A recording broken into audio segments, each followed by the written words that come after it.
وبركاته.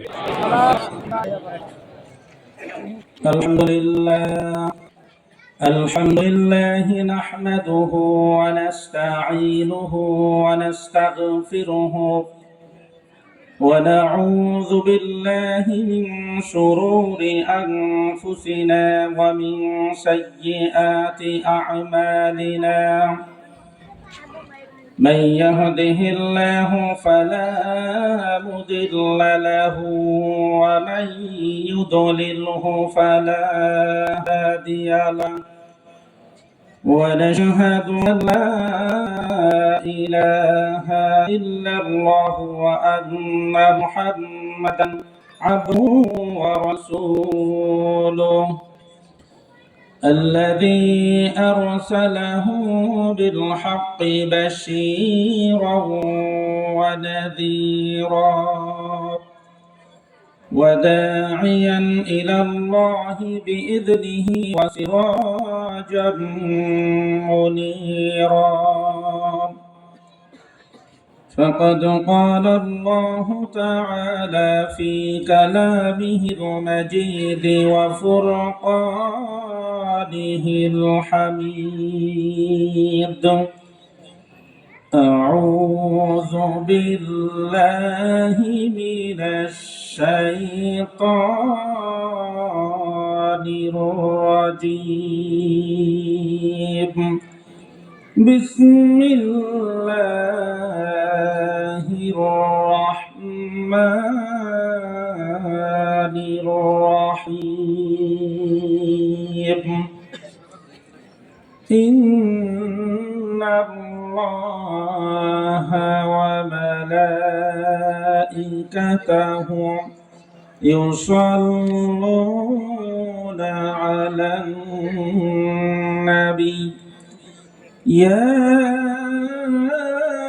أيها الذين آمنوا صلوا عليه وسلموا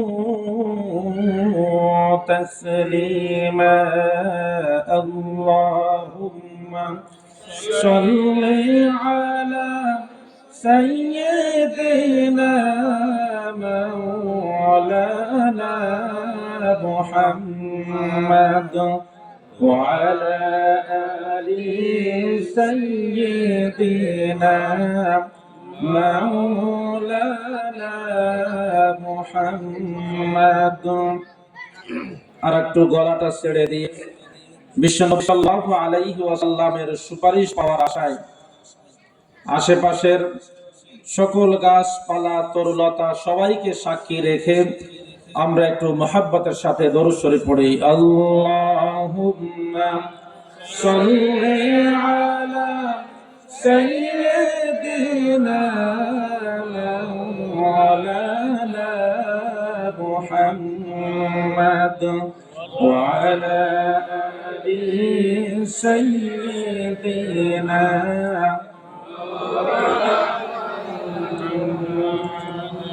فاق النبيين في خلق وفي خلق ولم يدانوه في علم ولا كرم. اللهم صل على سيدنا مولانا محمد وعلى آل سيدنا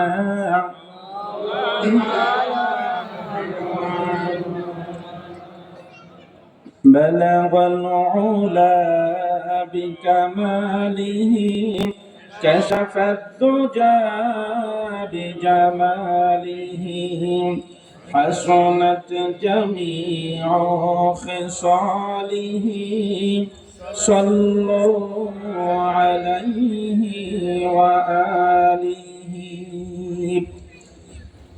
ঐতিহ্যবাহী নতুন মনসুরাবাদ রেললাইন সংলগ্ন মাঠ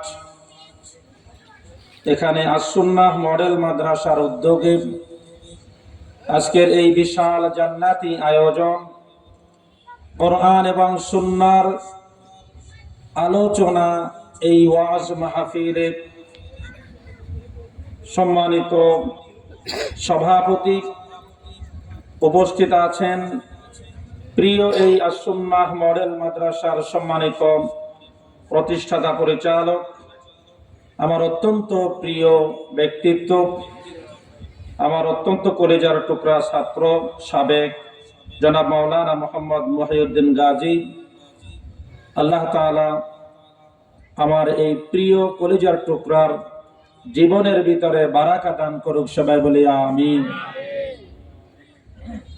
উপস্থিত আছেন এতক্ষণ পর্যন্ত অত্যন্ত সুললিত কণ্ঠে অনরবর্ষী বক্তা, প্রশান্তি আবাসিক এলাকার মসজিদের সম্মানিত খতিব, আন্তর্জাতিক ইসলামী বিশ্ববিদ্যালয় চট্টগ্রামের ভিজিটিং শিক্ষক, আমার একান্ত প্রিয় কলিজার টুকরা জনাব মাওলানা ফজলে এলাহি তহা। এর আগে বক্তব্য রেখেছেন মাওলানা মোহাম্মদ সদরউদ্দিন ফারুকি, ইমাম ও খতিব, নতুন মনসুরাবাদ জামে মসজিদ। এবং আজকের এই আয়োজনে প্রধান অতিথি হিসাবে যিনি উপস্থিত থাকবেন, আমার অত্যন্ত প্রিয় মানুষ, আন্তর্জাতিক ইসলামী বিশ্ববিদ্যালয় চট্টগ্রামের সম্মানিত অধ্যাপক, সকলের কাছে পরিচিত এবং প্রিয় মুখ জনাব অধ্যাপক ডক্টর বি.এম. মফিজুর রহমান আল আজহারি, হযরত উলামায়ে কিরাম, মঞ্চে উপবিষ্ট সর্বস্তরের উলামায়ে হযরত এবং আমার সামনে উপস্থিত সম্মানিত দিনদার, ইমানদার মুসল্লিবৃন্দ, বিশেষ করে আমার একান্ত শ্রদ্ধাভাজন মুরাব্বিয়ানে কেরাম, প্রিয় যুবক ভাইয়েরা, কলেজার টুকরা স্নেহাস্পদ শিশু কিশোরেরা এবং পর্দার আড়ালের সম্মানিত মা ও বোনেরা, আমরা সকলেই সেই মহান রব্বুল আলামিনের দরবারে লাখো কোটি শুকরিয়া আদায় করছি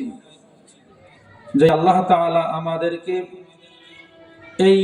এই রকমের একটি জান্নাতি আয়োজনের সাথে সরাসরি এখানে এসে বসার তৌফিক দান করেছেন।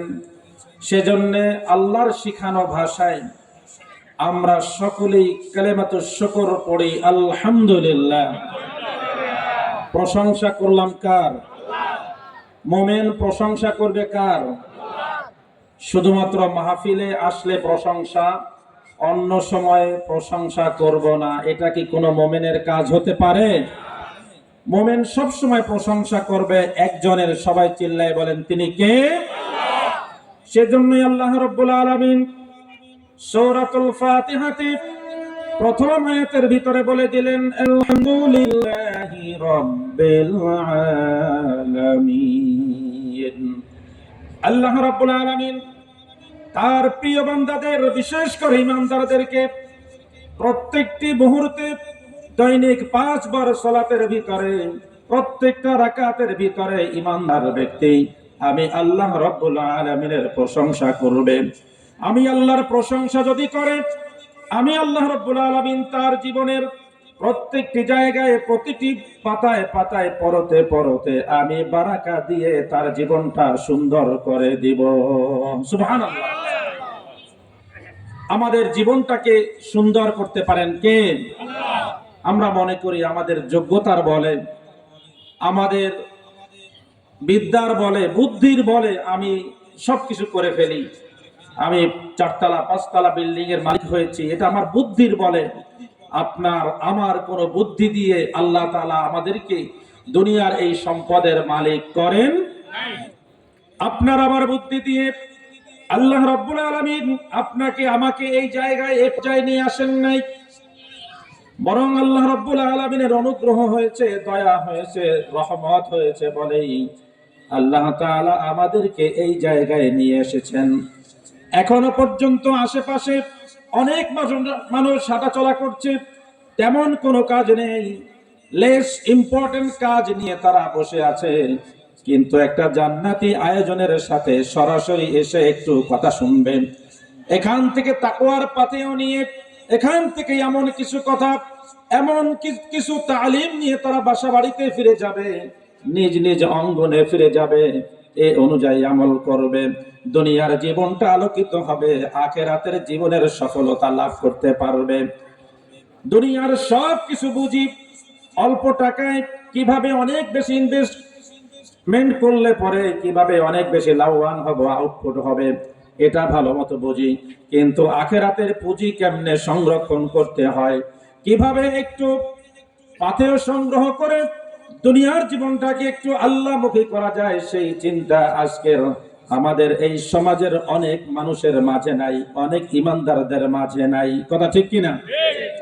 অথচ আল্লাহ রাব্বুল আলামিন বলছেন, গোলাম তোমার 3.5 হাত শরীরের দিকে তাকাও, এমন সুন্দর করে আমি তোমাকে সৃষ্টি করেছি। লাকাদ খালাকনাল ইনসানা ফি আহসানি তাকওয়িম। আল্লাহ রাব্বুল আলামিন বলেন, ওরে গোলাম, আমি চাইলে তোমাকে একটা পশু পাখি করে সৃষ্টি করতে পারতাম, অপর যে কোনো সৃষ্ট জীব করে আমি তোমাকে দুনিয়ায় পাঠাতে পারতাম, কিন্তু না না, আমি তা করি নাই। আমার দয়ার সাগর থেকে মহব্বত করে, প্রেম ভালোবাসা দিয়ে তোমাদেরকে দুনিয়ায় পাঠিয়েছি আশরাফুল মাখলুকাত করে, যেন তেন মাখলুকাত করে পাঠাই নাই, সৃষ্টির সেরা করে আমি তোমাদেরকে পাঠিয়েছি। সেই রব্বুল আলামিন বলছেন, ওয়া তাসাওয়াদু ফাইন্না খায়রাজ যাদিত তাকওয়া। গোলাম, দুনিয়ার জীবনে তুমি অনেক কিছু কামাই করো, দুনিয়ার জীবনে অনেক কিছু তুমি পেতে চাও, কিন্তু তাকওয়ার মতো একটা পাথেও তুমি একটু অবলম্বন করতে চাও না। তোমার দুনিয়ার এই সামান্য ছোট্ট একটা জীবনকে তুমি একটু রঙিন চশমা দিয়ে দেখো, কিন্তু আমি আল্লাহর কাছে তোমাকে ফিরে আসতে হবে। সেজন্য যখন আলেমরা, সেজন্য যখন ওয়াইদরা, মুফাসসিররা যখন তোমাদেরকে ডাকে, মাইকের আওয়াজ যত দূর যায়, দৌড়ায় চলে আসো এমন জায়গায়, যেই জায়গার ব্যাপারে বিশ্ব নবী সাল্লাল্লাহু আলাইহি ওয়াসাল্লাম বলছেন, ইযা জাতামাআ কওমুন ফি বাইতিন মিন বুয়ুতিল্লাহি, কতগুলো মানুষ যখন এমন একটা জায়গায় জড়ো হয়, ইয়াতাদারাসুনা ফীহি, যেই জায়গায় কোরআনের মুদারাসা হয়, কোরআনের তেলাওয়াত হয়, কোরআন নিয়ে আলোচনা হয়, সুন্নাহ নিয়ে আলোচনা হয়, যেই জায়গায় আসলে পরে এমন কিছু কথা শোনা যায়, যেই কথা শুনলে পরে আখলাকটা পরিবর্তন হয়ে যায়, চরিত্র পরিবর্তন হয়ে যায়। এমন মাহফিলে, এমন ওয়াজে আসলে পরে আগে আমি ওজনে কম দিতাম, এখন আর ওজনে কম দেব না, কারণ ওজনে কম দিলে আমি আল্লাহর কাছে ধরা খেতে হবে। হবে কি হবে না? আল্লাহ রাব্বুল আলামিন বলেন, ওয়াইলুল লিল মুতাফফিফিনাল্লাযীনা ইযা কাতালু আলান নাসি ইস্তাওফুন। ধ্বংস সেই ব্যবসায়ীদের জন্য, খাতুনগঞ্জ থেকে, পাইকারি বাজার থেকে যখন কোনো জিনিস নিয়ে আসবে, মেপে আনবে, পুরাপুরি মেপে আনে, কিন্তু খুচরা দোকানে যখন বিক্রি করে 1000 গ্রামের জায়গায় 900 গ্রাম দেয়, 5 কেজির জায়গায় 4 কেজি দেয়। এই রকমের ডাকাত মার্কা আমাদের কিছু ব্যবসায়ী এই সমাজে আছে কি নাই? আছে কিনা বলেন? যখন মেপে আনবে, পুরোপুরি মেপে আনে, আল্লাযীনা ইযা কালু, যখন তারা মেপে আনবে, পুরোপুরি মেপে আনবে, কিন্তু দেওয়ার সময় কম দিবে, সেই সমস্ত ডাকাত মার্কা ব্যবসায়ীদেরকে লক্ষ্য করে রব্বুল আলামিন বলছেন, তোমরা আসো এমন জায়গায়, যেই জায়গায় আসলে পরে আর ওজনে কম দেওয়ার কোনো সম্ভাবনা থাকবে না।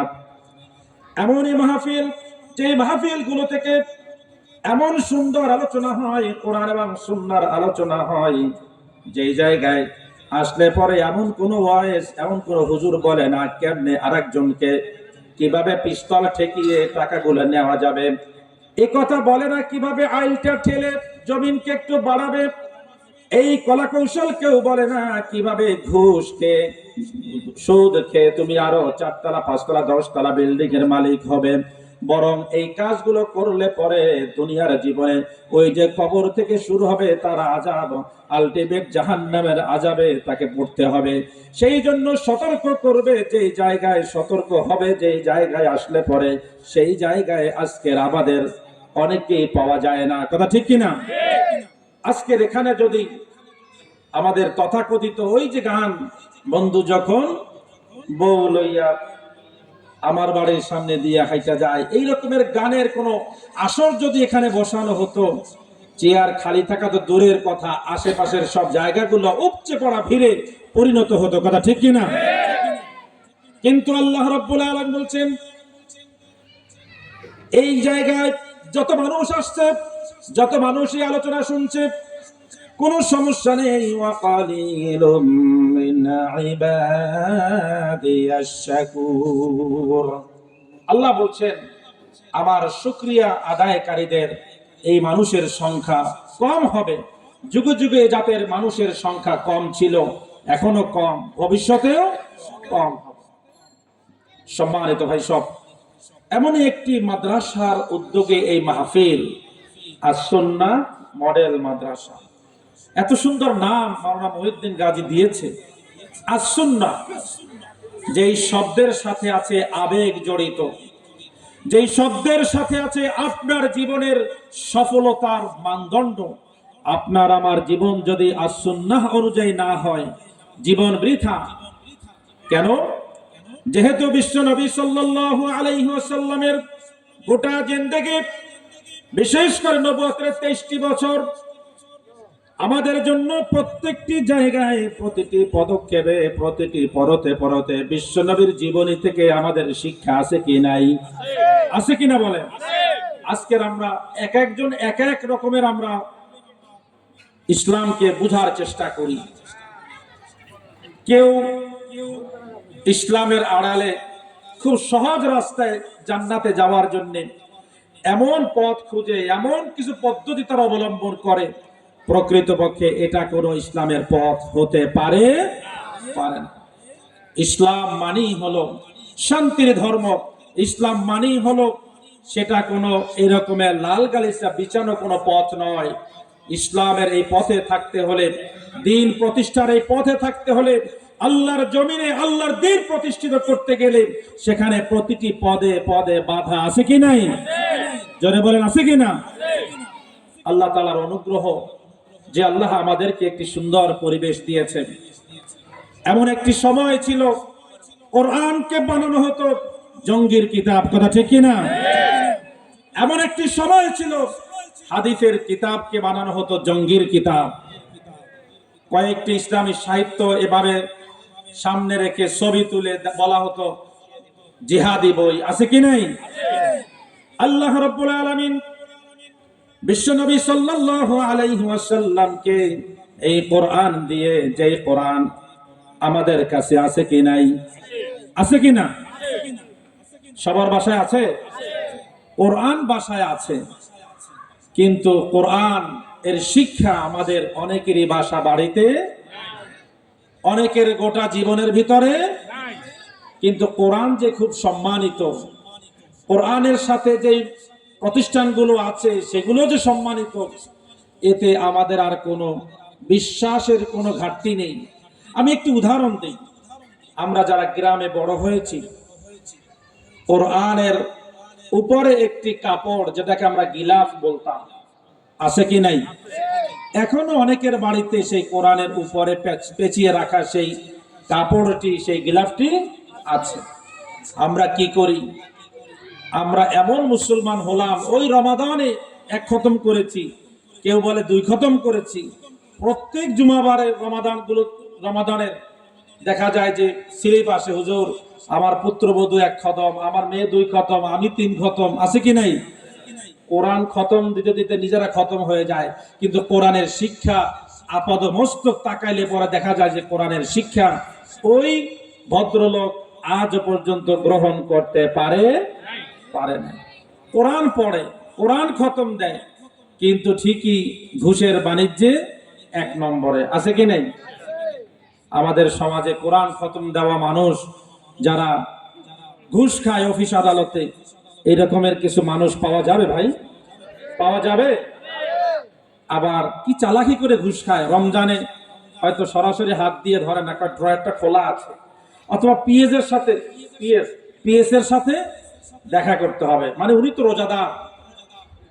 আবার মুয়াজ্জিন আজান দিয়েছে, হাজী সাহেব অফিসে ঘুষ খায়, এদিকে সুদের লেনদেন, আজান দিছে, তাড়াতাড়ি পকেট থেকে টুপিটা বের করে, তাড়াতাড়ি করেন নামাজে যেতে হবে, পকেট থেকে বের করে টুপিটা মাথায় দেয়। কি নামাজ পড়লো, গোটা জিন্দেগি নামাজ পড়তে পড়তে শেষ করলো, কিন্তু আজও ঘুষ ছাড়তে পারে নাই। এ জাতের হাজি আমাদের সমাজে আছে কিনা বলেন? এই মাহফিল গুলো থেকে সতর্ক করা হয়, ও হাজী সাহেব, প্রত্যেক বছর আপনি হজ করতে পারেন, প্রত্যেক বছর আপনি উমরায় যেতে পারেন, আপনি 5 ওয়াক্ত নামাজ হয়তো পড়েন, কিন্তু কি নামাজ পড়ছেন যে নামাজ আপনাকে ঘুষ থেকে আজও বিরত করতে পারলো না, যে নামাজ আজও পর্যন্ত আপনার বোনের হক, যে হকটাকে আপনি ফিরাই দিতে পারলেন না। অথচ নামাজের ব্যাপারে আল্লাহ কি বলছেন? ইন্নাস সালাতা তানহা আনিল ফাহশাই ওয়াল মুনকার। এই নামাজ আপনাকে ফাহিশা কাজ থেকে, খারাপ পথ থেকে আপনাকে দূরে রাখবে। কিন্তু আপনি নামাজও পড়ছেন, কপালে দাগ ফেলাই দিয়েছেন, কিন্তু আপনি 8-10টা ব্যাংক থেকে টাকা নিয়ে ব্যাংকগুলোকে দেউলিয়া করেছেন। কথা ঠিক কিনা বলেন? এখন 3000-5000-এর বেশি টাকা পাওয়া যায় না। আপনি লক্ষ লক্ষ কোটি টাকা আপনি দেশের বাইরে পাচার করেছেন, আপনার কপালেও নামাজের দাগ পড়েছে। আপনি প্রচুর মানুষকে আপনি উমরা এবং হজে পাঠিয়েছেন, লাভটা কি? আপনি এই যে হাজার হাজার লাখ লাখ মানুষের টাকা নিয়ে আপনি পালালেন, অথবা টাকাগুলো নিয়ে আপনি উধাও হয়ে গেলেন। এই নামাজ তো আপনাকে এই অপরাধ থেকে, অপকর্ম থেকে বাঁচাতে পারে নাই। বোঝা গেল আপনার নামাজ, আপনার হজ, আপনার উমরা এখনো পর্যন্ত আল্লাহ রাব্বুল আলামিনের কাছে কবুল হয় নাই। কথা ঠিক কিনা? এটা কি শুধু ব্যাংক ডাকাত যারা তাদের, নাকি আমাদেরও মাঝেও কিছু মানুষের স্বভাব এরকমের আছে? আছে কি নাই? এক মনীষী বলছেন, মানুষ সুযোগ পাইলেই চুরি করে। ইমাম সাহেব কয়রকম ভালো মানুষ, ঘুষ খায় না। আচ্ছা বলেন, ইমাম সাহেবরে কোন আশায়, কিসের কারণে একজন মানুষ গিয়ে ঘুষ দিবে? কারণ সে কি কাউকে চাকরি দিতে পারবে? ইমাম সাহেব কি কোনো একটা বড় অফিসের বড় কর্মকর্তা, বস? কিছুই না। তিনি একটা মসজিদের ইমাম, শুধুমাত্র ইমাম, যিনি তার অধীনে আছে হয়তো 2 জন মুয়াজ্জিন, তাও তো ইমামের কথায় চলে না, চলে কাদের কথায়? মসজিদ কমিটির সদস্যদের কথায় চলে। কথা ঠিক কিনা? আবার আমাদের সমাজে কিছু মসজিদ কমিটি সদস্যরা আছেন, যে দল ক্ষমতায় তাদের প্রভাবে প্রভাবিত হয়ে, অথবা তাদের নেতা খাতা, ওনারা মসজিদ কমিটির সভাপতি হতে হবে, সেক্রেটারি হতে হবে। হ্যাঁ, দেখা যায় যে সপ্তাহে একদিনের নামাজি, এক বেলার নামাজি, কোন বেলা? জুমার নামাজ, তাও মাঝে মাঝে পাওয়া যায় না, কিন্তু সভাপতি ওনার হতেই হবে। এই জাতের সভাপতি কি বুঝবে মসজিদের, যিনি মসজিদে 5 ওয়াক্ত নামাজ জামাতে পড়ে না? কথা ঠিক কিনা? মসজিদের সভাপতি, সেক্রেটারি হতে হবে এমন মানুষের যারা 5 ওয়াক্ত নামাজ, একেবারে ফজরের নামাজ সহ 5 ওয়াক্ত নামাজ জামাতে পড়ে। কথা কথা বলেন ঠিক কিনা? এই আস-সুন্নাহ মডেল মাদ্রাসা চায়, তাদের যে লক্ষ্য, একটি জাতিকে এমন কিছু মানুষ উপহার দেবে যারা বিশ্বনবী সাল্লাল্লাহু আলাইহি ওয়াসাল্লামের আনিত জীবন ব্যবস্থাকে নিজেরা ধারণ করে গোটা মানুষের কাছে, সমাজের মানুষের কাছে পৌঁছিয়ে দিবেন। এমনই লক্ষ্য নিয়ে যেই প্রতিষ্ঠানের প্রতিষ্ঠা, সেই প্রতিষ্ঠান সামনের দিকে এগিয়ে যাবে ইনশাআল্লাহ। সম্মানিত ভাই সব, আমাদের দেশে 18 কোটি বা তার থেকেও বেশি মানুষের সমাহার এই দেশে। আমাদের শিক্ষিতের হার একেবারে কম নয়, কিন্তু আমাদের চরিত্রবান শিক্ষিত মানুষের অভাব। কথা ঠিক কিনা?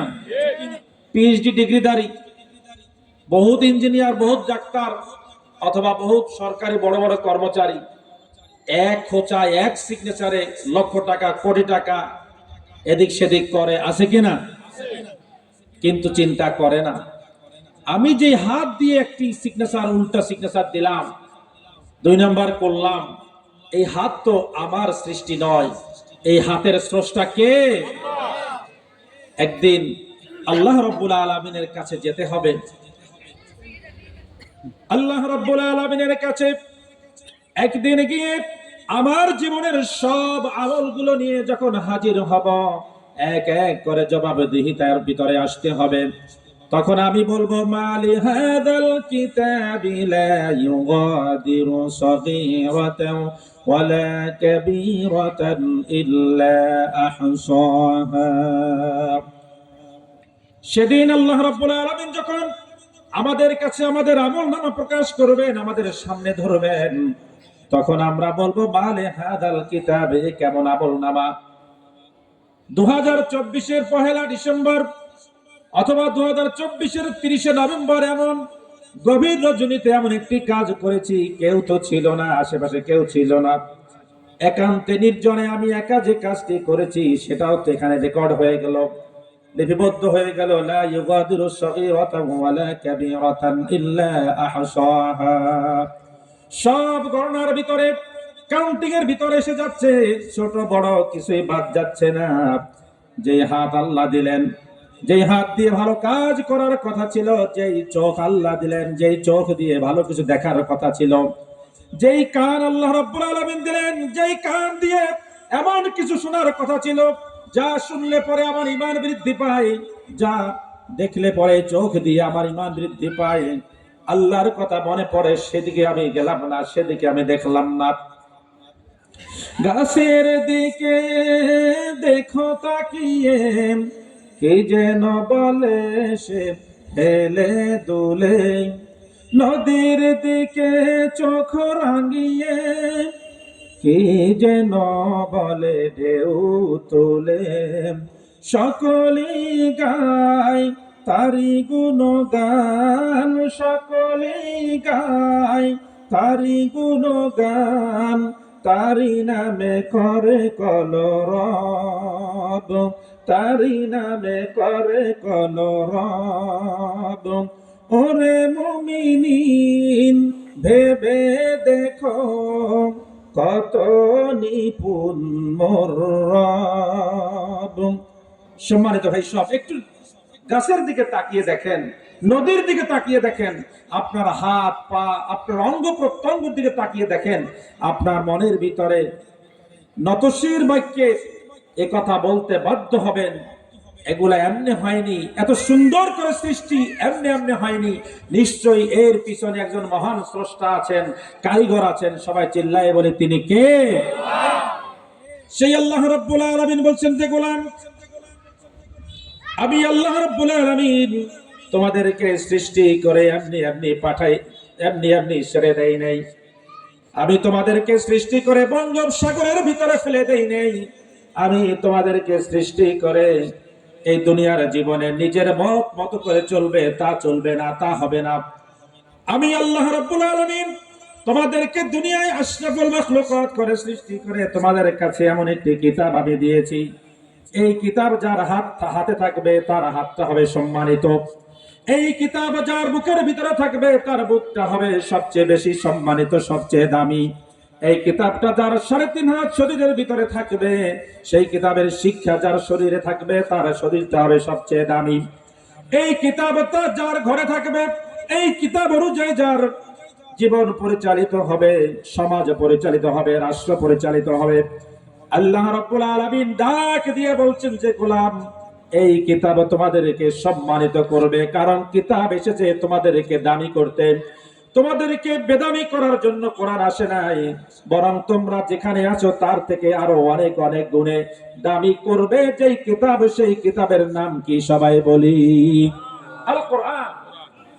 আল্লাহ রাব্বুল আলামিন সেই কোরআনকে নাজিল করে দিয়ে সর্বপ্রথম যেই আয়াতটি আল্লাহ তাআলা নাজিল করলেন, কোন ঈমানের কথা বললেন না, কোন সালাতের কথা বললেন না, কোন হজের কথা বললেন না, কোন রোজার কথা বললেন না, যাকাতের কথা বললেন না।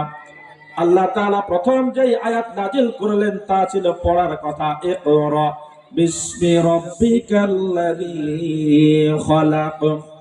আল্লাহ রাব্বুল আলামিন বিশ্ব নবী সাল্লাল্লাহু আলাইহি সাল্লামকে লক্ষ্য করে বললেন, পেয়ারা হাবিব, ইকরা, আপনি পড়ুন। কি পড়বেন? কার নামে পড়বেন? আল্লাহ তাআলা তাও বলে দিলেন, বিসমি রাব্বিকাল্লাযী খালাক। এমন সত্তার নামে আপনি পড়ুন, যেই সত্তা সৃষ্টি করেছেন শুধু আপনাকে নয়, গোটা জমিন, গোটা আসমান যা কিছু আছে সব কিছুর স্রষ্টা যিনি, তিনি সৃষ্টি করেছেন সেই আল্লাহর নামে, সেই স্রষ্টার নামে আপনি পড়বেন। অতএব বোঝা গেল আল্লাহ রাব্বুল আলামিন সর্বপ্রথম যে বিষয়টার গুরুত্ব দিলেন সেটা পড়ার গুরুত্ব দিলেন। আর পড়ার জন্য অন্যতম একটা ইকুইপমেন্টস হচ্ছে প্রতিষ্ঠানে গিয়ে পড়া, মাদ্রাসায় গিয়ে পড়া।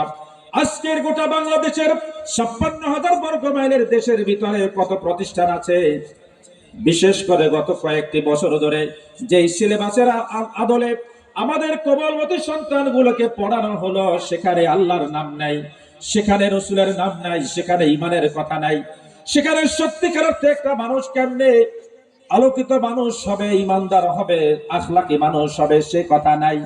আছে কি? ছিল না, কিছুই ছিল না। বরং এই জাতিটাকে মূর্খ এবং আল্লাহদ্রোহী বানানোর জন্য যা যা করণীয় ১৬ কলায় পূর্ণ করেছিল। কথা ঠিক কিনা? কিন্তু আল্লাহ রাব্বুল আলামিন যেই কাবা ঘরকে রক্ষা করেছেন আবাবিল পাখি দিয়ে, আল্লাহ রাব্বুল আলামিন মুসা আলাইহিস সালাতু ওয়াস সালামকে রক্ষা করেছেন ফিরাউনের কবল থেকে, আল্লাহ রাব্বুল আলামিন নমরুদের হাত থেকে ইব্রাহিম আলাইহিস সালাতু ওয়াস সালামকে রক্ষা করেছেন। সেই আল্লাহ তাআলার প্ল্যানে আছেন ক্ষুদ্র ক্ষুদ্র কবলবতী সন্তানদের হাত দিয়েই ফ্যাসিস্টের পরিবর্তন হবে। শুধু পরিবর্তন নয়, পালিয়ে যেতে হবে, রান্না করা খাবার পর্যন্ত খাওয়ারও সময় হবে না। কথা ঠিক কিনা? আল্লাহর সাথে, আল্লাহর নবীর সাথে, কোরআনের সাথে, হাদিসের সাথে যারা দুশমনি করবে, যারা দুশমনি করবে, মানবতার সাথে যারা দুশমনি করবে, আখলাক এবং চরিত্র নিয়ে যারা ছিনিবিনি করবে, আল্লাহ তাআলা ছাড় দেন। ইন্না বাতশা রাব্বিকা লাশাদীদ। আল্লাহ ছাড় দেন, কিন্তু আল্লাহ ছেড়ে দেয় না, আল্লাহ ছেড়ে দেন না। সেটা আমরা দেখেছি। কথা ঠিক কিনা বলেন? অতএব ভবিষ্যতেও যদি কোরআন এবং সুন্নাহর সাথে, আলেম ওলামাদের সাথে, দ্বীনি মাদ্রাসাগুলোর সাথে কোরআন এবং হাদিসকে, ইসলামী সাহিত্যকে যদি জঙ্গি কিতাব, জিহাদি কিতাব বানাতে চায়, তাদের শিক্ষা নিতে হবে পলাতক এই ফ্যাসিস্টদের কাছ থেকে। কথা ঠিক কিনা বলেন? কারণ ইতিহাস থেকে আমাদের শিক্ষা নিতে হবে। সম্মানিত ভাই সব, আর যাই হোক, এগুলো নিয়ে সিনেমিনে খেলা যাবে না। আলেমদের সাথে কোনো দুশমনি করা যাবে না, কারণ আলেমদের সম্মান দিয়েছেন কে? হযরত হাসান বসরি রাহিমাহুল্লাহ, জলিল কদর তাবেঈ। অনেক সাহাবীরা পর্যন্ত তার কাছে গিয়ে বিভিন্ন বিষয় জিজ্ঞেস করছেন। হাসান বসরি বলছেন, লাউলাল উলামাউ লাসারান নাসু কাল বাহাইম। যদি সমাজে যদি আলেমদের অবস্থান না থাকতো, আলেমরা যদি সমাজে না থাকতেন, ইমাম সাহেবরা, খতিব সাহেবরা, মাদ্রাসার ওস্তাদরা যদি না থাকতেন, হাসান বসরি বলছেন সাধারণ মানুষ চতুষ্পদ জন্তুর মতো হয়ে যেত। নাউজুবিল্লাহ। তাহলে সাধারণ মানুষকে চতুষ্পদ জন্তু থেকে সত্যিকারের মানুষ বানায় মূলত আলেমরা। আর তোমরা সেই আলেমদের সাথে দুশমনি করছো, আলেমদের হাতে হ্যান্ডকাপ পরিয়েছো, আলেমদেরকে নানান ভাবে নির্যাতন নিপীড়ন করেছো, এমনকি তাদেরকে বাসা বাড়িতে পর্যন্ত ঘুমাতে দেও না। এই কথা ঠিক কিনা? আলেমদের গলায় ফাঁসির রশিও পর্যন্ত ঝুলেছে। এতে আলেমদের কোনো ক্ষতি হয় নাই, ব্যক্তির কোনো ক্ষতি হয় নাই, দলের কোনো ক্ষতি হয় না। তারা চেয়েছে ইউরিদুনা লিইউতফিউ নূরাল্লাহি বিআফওয়াহিহিম ওয়াল্লাহু মুতিম্মু নূরিহি ওয়ালাউ কারিহাল কাফিরুন। এরা চেয়েছিল আল্লাহর এই আলোকে নির্বাপিত করতে, ফু দিয়ে, কিন্তু আল্লাহ চান এটা প্রজ্বলিত করে রাখতে। অতএব মাদ্রাসার সাথে, দ্বীনের সাথে, ইসলামের সাথে, কোরআন সুন্নাহর সাথে যারা যত বড় বেয়াদবি করবে, আল্লাহ তাআলা তাদেরকে তত বড় অধঃপতন এবং শাস্তি দিয়ে দুনিয়া থেকে বিতাড়িত করে দিবেন। কথা ঠিক কিনা বলেন? সম্মানিত ভাই সব, সেজন্য বলছিলাম আলেমরা কি বলে। আল্লাহর হাবিব বলছেন, কুন আলিমান আও মুতাআল্লিমান আও মুহিব্বান। আল্লাহর হাবিব বলছেন তুমি আলেম হও। তুমি কি হও? আলেম হও। এই কথা বলে নাই যে তুমি বড় বড় চাকরিজীবী হও, তুমি বড় ব্যবসায়ী হও, কথা বলে নাই। হ্যাঁ, ব্যবসায়ীদের জন্য আল্লাহর হাবিব সাল্লাল্লাহু আলাইহি সাল্লামের গুরুত্বপূর্ণ কথা আছে। দুইটা কোয়ালিটি যদি কোনো ব্যবসায়ীদের থাকে, কয়টা কোয়ালিটি ভাই? সবাই বলেন কয়টা? আল্লাহর হাবিব বলছেন আত-তাজিরুস সাদিকুল আমিন, সত্যবাদী এবং বিশ্বস্ত ব্যবসায়ী যারা আছে তাদের সাথে তাদের হাসর হবে, জান্নাত হবে তাদের সাথে। মা'আন নাবিয়্যিনা ওয়াস সিদ্দিকিনা ওয়াস শুহাদা'i ওয়াস সালিহিন। দুইটা কোয়ালিটি যদি ব্যবসায়ীদের মাঝে থাকে, সত্যবাদী হয়, আল্লাহর কসম কিনা দামে আপনাকে দিলাম, কমন কথা ব্যবসায়ীদের আছে কি নাই? আছে কিনা? সকাল থেকে সন্ধ্যা পর্যন্ত একটা মন্ত্র, আল্লাহর কসম কিনা দামে দিলাম, কিন্তু বছর শেষে দেখা যায় বাড়ি একটার জায়গায় দুইটা হয়। আগে ছিল 3 তলা, এখন 4র্থ তলা হয়েছে। আগে ছিল 3টা সিএনজি, এখন 4টা সিএনজি হয়েছে। আছে কি নাই? ভাড়া ঘর একটা বেড়েছে, কিন্তু সারা বছর বলে আল্লাহর কসম আপনার কাছে কেনা দামে বিক্রি করলাম, কোনো লাভ করি নাই, কেনা দামে বিক্রি করেছি। ব্যবসায়ীদের কমন কথা।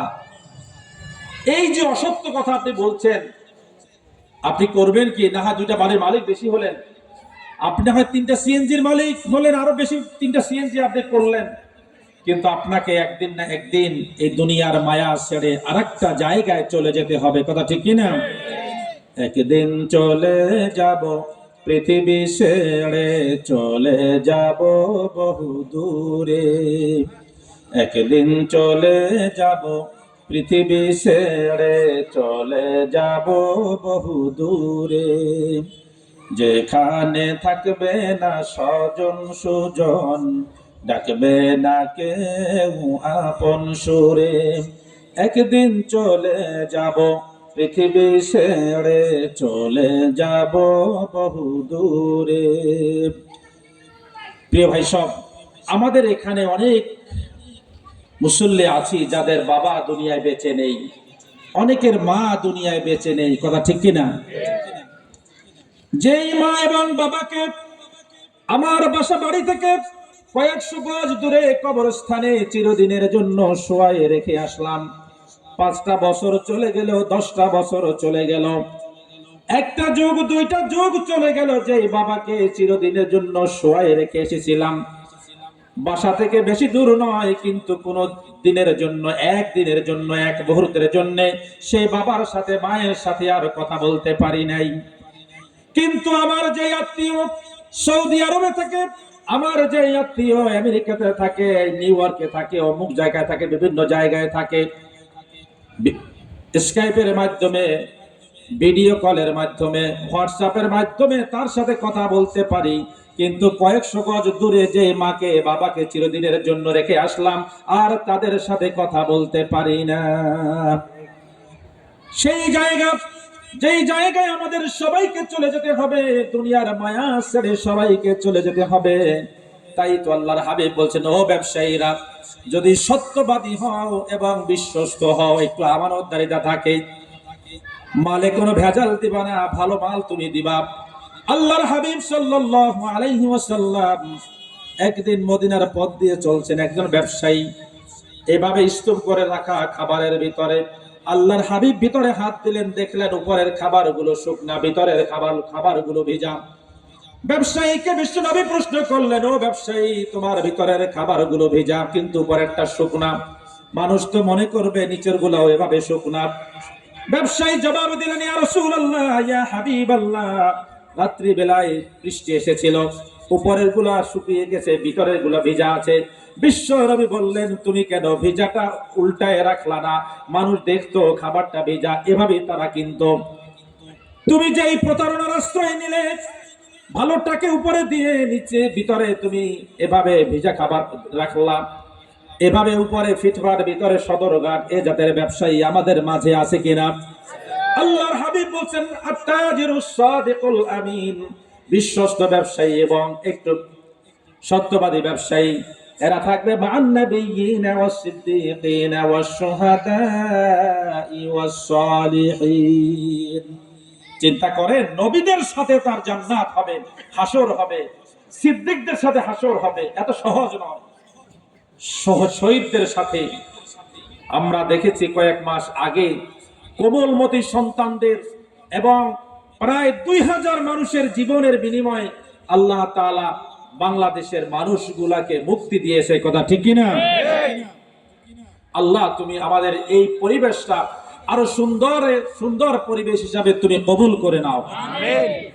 একটি ইসলামী পরিবেশ আমাদের প্রতিটি পাড়ায় পাড়ায়, মহল্লায় মহল্লায়, দেশের প্রতিটি জায়গায় এমন একটি পরিবেশ তৈরি হোক যেখানে কেউ কারো কোনো ক্ষতি করবে না, সবাই সবার জন্য শুভাকাঙ্ক্ষী হবে, কেউ বিপদে পড়লে অন্যরা দৌড়ায় আসবে।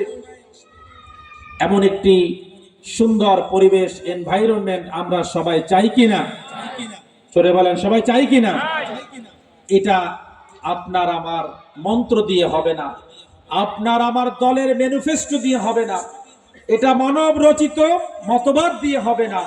এটা হতে হলে ওই আল্লাহ যিনি আমাদেরকে পাঠিয়েছেন, বিশাল পৃথিবী আমাদের জন্য আমাদের অধীন করে দিলেন, সেই আল্লাহ তাআলার নিয়ম অনুযায়ী, বিধান অনুযায়ী আমাদের এই সমাজটাকে পরিচালিত করতে হবে, কথা ঠিক কিনা? ভাই সব আমরা এখনো এখানে যারা, আমি আপনাদেরকে বলছি, আমি সহ আমরা সবাই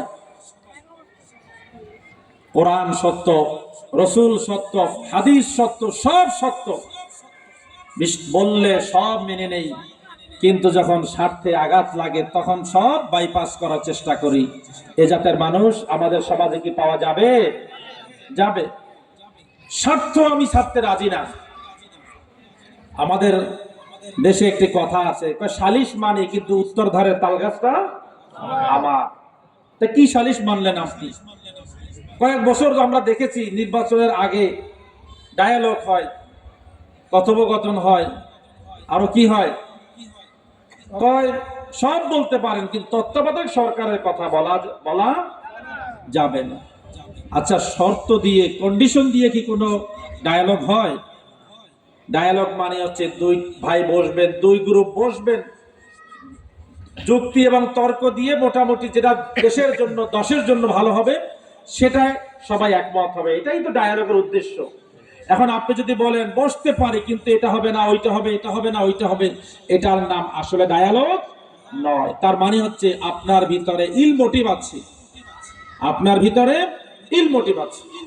সম্মানিত ভাই সব, সেজন্য বলছিলাম বিশ্ব নবী সাল্লাল্লাহু আলাইহি সাল্লাম বলছেন, কুন আলিমান, হয় তুমি আলেম হও, আও মুতাআল্লিমান, না হয় তুমি শিক্ষার্থী হও, আও মুহিব্বান, অথবা তুমি আলেমদেরকে ভালোবাসো, আলেমদেরকে ভালোবাসো। আমি তো বলি এখনো বাংলাদেশের সাধারণ মানুষ সত্যিকার অর্থে আলেমদেরকে অনেক বেশি ভালোবাসে, অনেক ভালোবাসে। দোকানে গেলে ইমাম সাহেব, অনেক জায়গার ইমাম সাহেব পকেটে পয়সা দিয়ে আর চা খাইতে পারে না, মুসল্লি কোন ফাঁকে দিয়ে ফেলেছে ইমাম সাহেবও জানে না, কথা ঠিক কিনা? মুসল্লি চিন্তা করে হুজুরকে এক কাপ চা খাওয়াইতে পারলে মনে হয় একটা ভালো জায়গায় এক কাপ চা খাওয়াইছি, আছে না ভাই?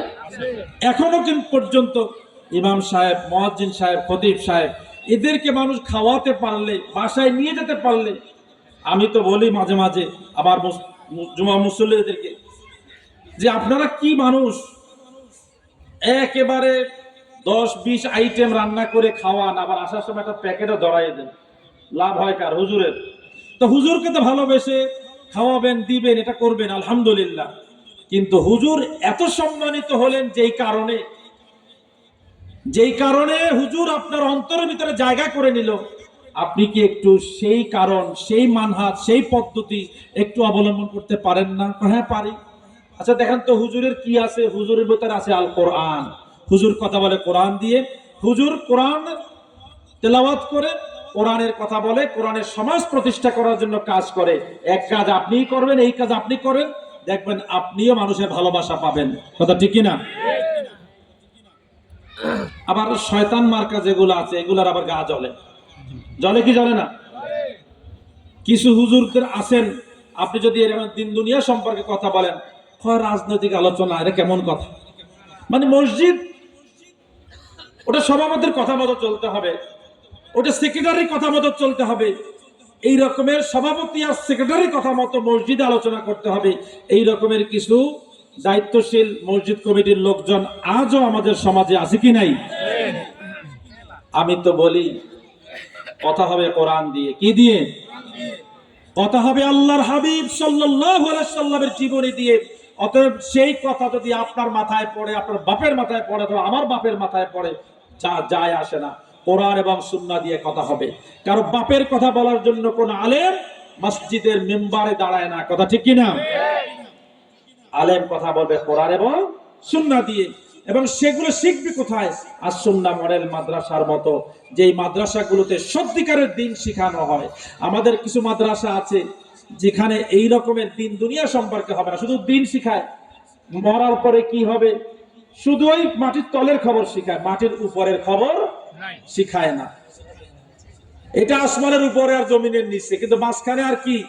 আমাদের কিভাবে রাষ্ট্র পরিচালিত হবে, সমাজ কিভাবে পরিচালিত হবে, সংসার কিভাবে পরিচালিত হবে, এগুলা নাই, এগুলা নাই। মানুষ একটা মারা গেলে এক খতম দিয়ে পুরাপুরি বাপের জান্নাতে পাঠাই দেয়, আছে কি নাই? আহা, এইটা যদি হয়, বাংলাদেশে হাজার হাজার ব্যবসায়ী আছে, পয়সাওয়ালা আছে, প্রতিদিন এক খতম কোরআন খতম করাবে, 5,000 10,000 টাকা দিবে, এটা একেবারে আজীবন করবে, তারপরও তার টাকা শেষ হবে না। এই রকমের ব্যবসায়ী আছে কি না? কোরআন তো ওই মানুষের জন্য, অর্থাৎ মৃত মানুষের জন্য নয়। হ্যাঁ, মৃত মানুষের জন্য হতে পারে। আমি আমার বাবার জন্য যদি কোরআন তেলাওয়াত করে আল্লাহর কাছে বলি, আল্লাহ তুমি আমার আব্বাকে মাফ করে দাও, রব্বুল আলামিন তুমি আব্বার গোটা জিন্দেগির গুনাহ মাফ করে তার কবরটাকে জান্নাতের বাগানে পরিণত করো, এইটা কাজে আসবে। কিন্তু আপনি হুজুর ধার করে নিয়ে এসে খতম পড়ায় এভাবে দিলেন, এটা কতটুকু কাজে আসবে সেটা নিয়ে অনেক প্রশ্ন আছে, কথা আছে। সেজন্য প্রিয় ভাই সব বলছিলাম, বিশ্বনবী সাল্লাল্লাহু আলাইহি সাল্লাম বলেন, কুন আলিমান আও মুতাআল্লিমান আও মুহিব্বান, তুমি হয় আলেম হও না হয় শিক্ষার্থী হও। আমরা পড়তে চাই না, আমাদের সমাজে অনেক মানুষ আছি আমরা কোরআন পড়তে চাই না। ভাই সব, আমি আপনাদেরকে অনুরোধ করতে চাই, আল্লাহ রাব্বুল আলামিন বলেন, ওয়া ইযা তুলিয়াত আলাইহিম আয়াতুহু যাদাতুহুম ঈমানান ওয়া আলা রাব্বিহিম ইয়াতাওয়াক্কালুন। কোরআন তেলাওয়াত করলে ঈমান বৃদ্ধি পাবে। ঈমান বৃদ্ধি পেলে আপনার আমলটা দুরস্ত হবে, ভালো হবে। আপনার আমল যদি ভালো হয়, আপনি আর খারাপ কাজ করবেন না। আল্লাহর হাবিব সাল্লাল্লাহু আলাইহি সাল্লাম একটি লম্বা হাদিস, ইমাম মুসলিম হাদিস নিয়েছেন, কয় সমাজে এমন কিছু মানুষ আছে লম্বা কুর্তা গায়ে দেয়, অথবা হাজী সাহেব, অথবা লম্বা দাড়িওয়ালা, এইরকম টুপিওয়ালা, রুমালওয়ালা, এইরকম কিছু মানুষ আছে, হাত তুলে আল্লাহর কাছে ফরিয়াদ করে, আল্লাহ গুনাহগুলা মাফ করো, ব্যবসায় বরকত দাও, আরো কত কি। কয় এই লোকটা যা খায় হারাম খায়, যা পরিধান করে হারাম টাকা দিয়ে কিনে পরিধান করে, যা পানি পান করে হারাম পানীয় পান করে, এবং যা করে সব হারাম। ফাআন্না ইস্তাজাবুদ দাওয়া, আল্লাহ তাআলা এই লোকটার দাওয়াত, তার দোয়া কেমনে কবুল করবে? এই জাতের মানুষ আমাদের সমাজে এখন অনেক বেশি। কারণ যা খাই, যা পান করি, যা পরিধান করি, যা করি, তা ম্যাক্সিমাম হারাম টাকা দিয়ে হওয়ার কারণে আল্লাহর কাছে ফরিয়াদ করি, কিন্তু সেই ফরিয়াদ আল্লাহর কাছে কবুল হয় না। কথা ঠিক কিনা ভাই? সেজন্য আমাদেরকে হারাম ছাড়তে হবে। কেমনে ছাড়বো? হারাম ছাড়তে হবে কোরআনের সাথে আসলে, কোরআনের দিকে আসলেই আমরা হারাম ছাড়তে পারবো, হালালকে ধরতে পারবো। আর এগুলো আপনি বাসা বাড়িতে বসেও, হ্যাঁ আলহামদুলিল্লাহ এখন অনেক তাফসীর হাদিস আপনি বাসা বাড়িতে বসে পড়তে পারেন, কিন্তু এই জাতের মাহফিলে এসে, যেখানে দারসুল কোরআন হয়, দারসে হাদিস হয়, আলোচনা হয়, দ্বীনি কথাবার্তা হয়, সেখানে আপনাকে আসতে হবে। মাজলিস, একটি কবিতার লাইন বলছি, কবি বলছেন, আখি লান তানালাল ইলমা ইল্লা বিসিত্তাতিন সাউনবিউকা আন তাফসিলিহা বিবায়ানিন যাকাউন ওয়া হিরসুন ওয়া ইজতিহাদুন ওয়া বুলগা ওয়া সুহবাতু উস্তাদিন ওয়া তুলু সামান। কবি বলছেন, ও আমার ভাই, তুমি কখনোই ইলম অর্জন করতে পারবা না, জ্ঞান অর্জন করতে পারবা না, যতক্ষণ না এই 6টা বিষয় তোমাকে রপ্ত করতে হবে। 6টা বিষয় না হলে তুমি জ্ঞান অর্জন করতে পারবা না। কবি বলছেন, অচিরেই আমি সেই 6টা বিষয় তোমাকে জানাবো। এক নম্বর হচ্ছে যাকাউন, তোমার মেধা লাগবে। তোমার কি লাগবে? মেধা লাগবে। জ্ঞান অর্জন করতে গেলে মেধা লাগে। হ্যাঁ, মেধা আল্লাহ তাআলা আমাদেরকে অলমোস্ট কাছাকাছি মেধা দিয়েছেন, 19-20। আল্লাহ পার্সিয়াল কোনো কাজ করেন না, এটা আমরা করি। আমরা আমার দলের হলে একটু নাম্বার বাড়াই দেই, আমার দলের হলে তারে কাজটা দিয়ে দেই। আমি জানি যে এই আপাদমস্তক একটা গুন্ডা, আপাদমস্তক একটা 2 নাম্বার লোক, তারপরেও আমাকে একটা ভাগ দেবে, আমার অ্যাকাউন্টে কিছু টাকা চলে যাবে, এজন্য আমি সবচেয়ে 2 নাম্বার দুর্নীতিবাজ এই মানুষটাকে কাজ দেই। আমাদের সমাজে এরকমের মানুষ আছে কি নাই? কিন্তু আল্লাহ তাআলা এই কাজ করেন না, বরং আল্লাহ তাআলা আমাদেরকে মেধা দিয়েছেন কাছাকাছি। এই মেধা লাগবে ইলম অর্জন করার জন্য, যাকাউন। এরপরে কবি বলছেন ওয়া হিরসুন, ইলম অন্বেষণ করতে গেলে আপনার ভিতরে একটা লোভ, একটা ভালোবাসা, জ্ঞান অর্জনের প্রতি আপনাকে বেশি আগ্রহী হতে হবে। ওয়াজতিহাদুন, প্রাণান্তকর প্রচেষ্টা চালাতে হবে ইলম অর্জনের জন্য। ইলম আপনাকে আল্লাহ তাআলা সিনার ভিতরে ঢুকাই দিবেন, অন্তরের ভিতরে ঢুকাই দিবেন তা নয়, বরং আপনাকে চেষ্টা চালাতে হবে জ্ঞান অর্জনের জন্য। এই যে আমরা এখানে মাহফিলে এসেছি, আপনারা যদি মাহফিলে না আসতেন, এখানে অনেক গুরুত্বপূর্ণ কথা হচ্ছে এবং হবে। এই কথাগুলো যদি আমরা মানতে পারি, জীবনটা আলোকিত হবে, সুন্দর হবে। তার মানে আপনি প্রচেষ্টা চালিয়ে এখানে আসছেন, সময় দিয়েছেন, কষ্ট করে আসছেন, এখানে আপনি খরচ করে আসছেন, ইজতিহাদ করেছেন, আপনি প্রচেষ্টা চালিয়েছেন।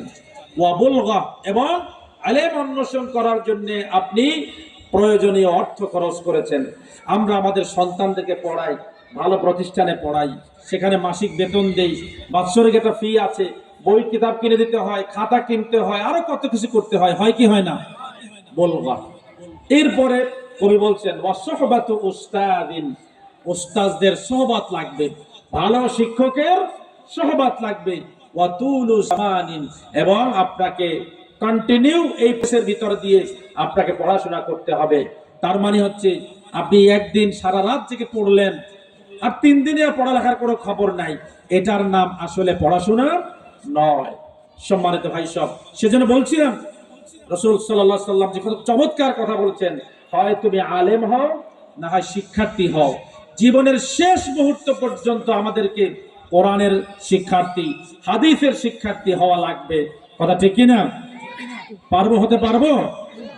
এগুলো যারা বলে, আমাদের সমাজে কিছু দল আছে, আপনাকে কোনোদিন বলবে না ভাই তুমি কোরআন পড়ছো কিনা, তুমি হাদিস পড়ছো কিনা, তুমি ইসলামী সাহিত্য পড়ছো কিনা, তুমি এই সমাজটাকে পরিবর্তন করতে চাও, ভালো করতে চাও, কেমনে করবা সেই কলা কৌশল তুমি জানো কিনা। এই কথা আমাদের অনেক দল আছে, যে দলের নেতারাও বলে না, কর্মীরাও বলে না, নিজেরাও প্র্যাকটিস করে না। আছে কি নাই? আবার কিছু দল আছে আলহামদুলিল্লাহ আপনাকে বলে, উৎসাহিত করে, ভাই আপনি দৈনিক কিছু কোরআন পড়ছেন কিনা, হাদিস পড়ছেন কিনা, ইসলামী সাহিত্য পড়ছেন কিনা। এগুলো পড়লে ওই দলের যতটা না লাভ হবে, তার থেকে আপনার বেশি লাভ হবে। আপনি ভালো মানুষ হবেন, আপনি আলোকিত মানুষ হবেন, এবং আপনাকে আপনার ভিতর দিয়ে এমন সৌরভ ছড়িয়ে পড়বে, মানুষ আপনার থেকে সুঘ্রাণ পাবে, অনেক কিছু নিবে। তার মানে উপকার তো আপনার হলো আগে। এই যে দলের লোকেরা এই কথাগুলো বলে, আপনাকে ভালো পথে ডাকে, কোরআনের পথে ডাকে, হাদিসের পথে ডাকে, আমাদের কি উচিত নয় তাদের ডাকে সাড়া দেওয়া? উচিত কিনা বলেন ভাই? সব সময় এসেছে আলহামদুলিল্লাহ, আলহামদুলিল্লাহ। আমি বলতে চাই আমাদের ভিতরে একটি পরিবর্তন, চেঞ্জ উই নিড, পরিবর্তন যেটা আমরা চাই হতেই হবে, এবং সেই পরিবর্তন হতে হবে on the light of Quran and Sunnah. কোরআন এবং সুন্নাহর আলোকে আমাদেরকে পরিবর্তন করতে হবে। সেই পরিবর্তন যেখান থেকে শেখানো হয় সেটা হলো এই জাতের প্রতিষ্ঠান আস-সুন্নাহ মডেল মাদ্রাসা, অন্যান্য যে দ্বীনি প্রতিষ্ঠানগুলো। সম্মানিত ভাই সব, সেজন্য বিশ্বনবী সাল্লাল্লাহু আলাইহি ওয়াসাল্লাম বলছেন, এই মাদ্রাসাগুলোতে যারা পাঠদান করায়, যেই শিক্ষকেরা, আল্লাহর হাবিব বলছেন আল উলামাউ ওয়ারাসাতুল আম্বিয়া, আলেমরা হচ্ছে নবীদের ওয়ারিস। বিশ্ব নবীর মাধ্যমে কিয়ামত পর্যন্ত আর কোন নবী আসবেন না, আখিরি নবী। কিয়ামতের আগে হযরতে ঈসা আলাইহিস সালাতু ওয়াস সালাম আবার আসবেন, তবে নবী হয়ে নয়, বিশ্ব নবী সাল্লাল্লাহু আলাইহি ওয়াসাল্লামের উম্মত হয়ে আসবেন। তার মানে নবুয়তের দরজা শেষ, মুহাম্মদ সাল্লাল্লাহু আলাইহি ওয়াসাল্লামের মাধ্যমে, কিন্তু এই নবীওয়ালাদের কাজ করবে আলেম ওলামারা। সমাজের আলেমরা নবীদের এই কাজগুলো, এই দাওয়াতে মিশন নিয়ে ছড়িয়ে পড়বে, মাদ্রাসার শিক্ষকেরা তাদের ছাত্রদেরকে শিখাবে। সেজন্যই নবীজি বলছেন আল উলামা ওয়ারাসাতুল আম্বিয়া। আচ্ছা দেখেন, আমাদের আদি পিতা হযরত আদম আলাইহিস সালাতু ওয়াস সালাম, কি সম্মান আল্লাহ তাকে দিয়েছেন। প্রথম নবী, নিজ হাতে আল্লাহ তাআলা তাকে তৈরি করেছেন। আল্লাহ রাব্বুল আলামিন হযরত আদম আলাইহিস সালাতু ওয়াস সালামকে সৃষ্টি করে যেই জিনিসটি শিক্ষা দিলেন, ওয়াআল্লামা আদামাল আসমাআ কুল্লাহা। আল্লাহ রাব্বুল আলামিন আদমকে সব নাম শিক্ষা দিলেন।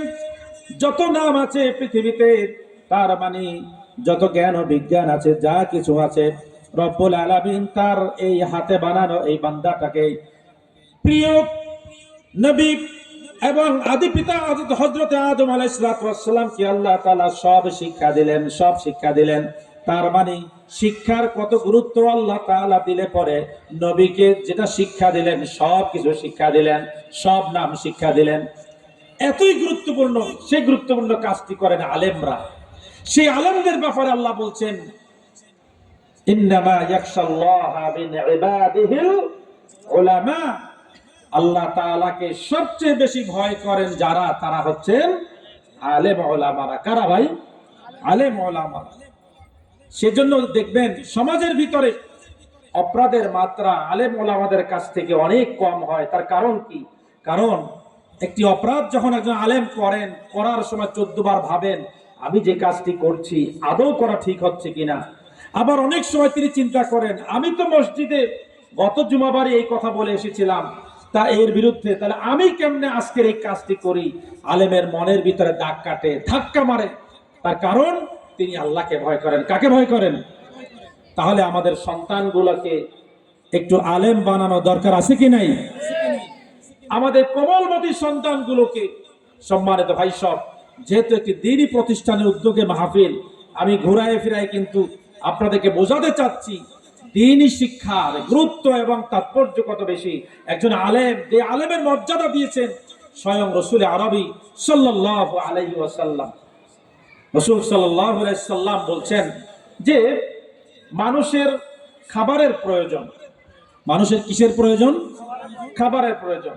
দৈনিক মাররাতান আও মাররাতাইনি, একবার অথবা দুইবার। আমরা তো যখনই সুযোগ পাই খাই, খাইতে খাইতে এমন লোড করি যে আর উঠতেও পারি না, হাঁটতে পারি না। আমাদের যত রোগ ব্যাধি আমাদের হচ্ছে তার অধিকাংশই হচ্ছে এই খাবারের কারণে হয়।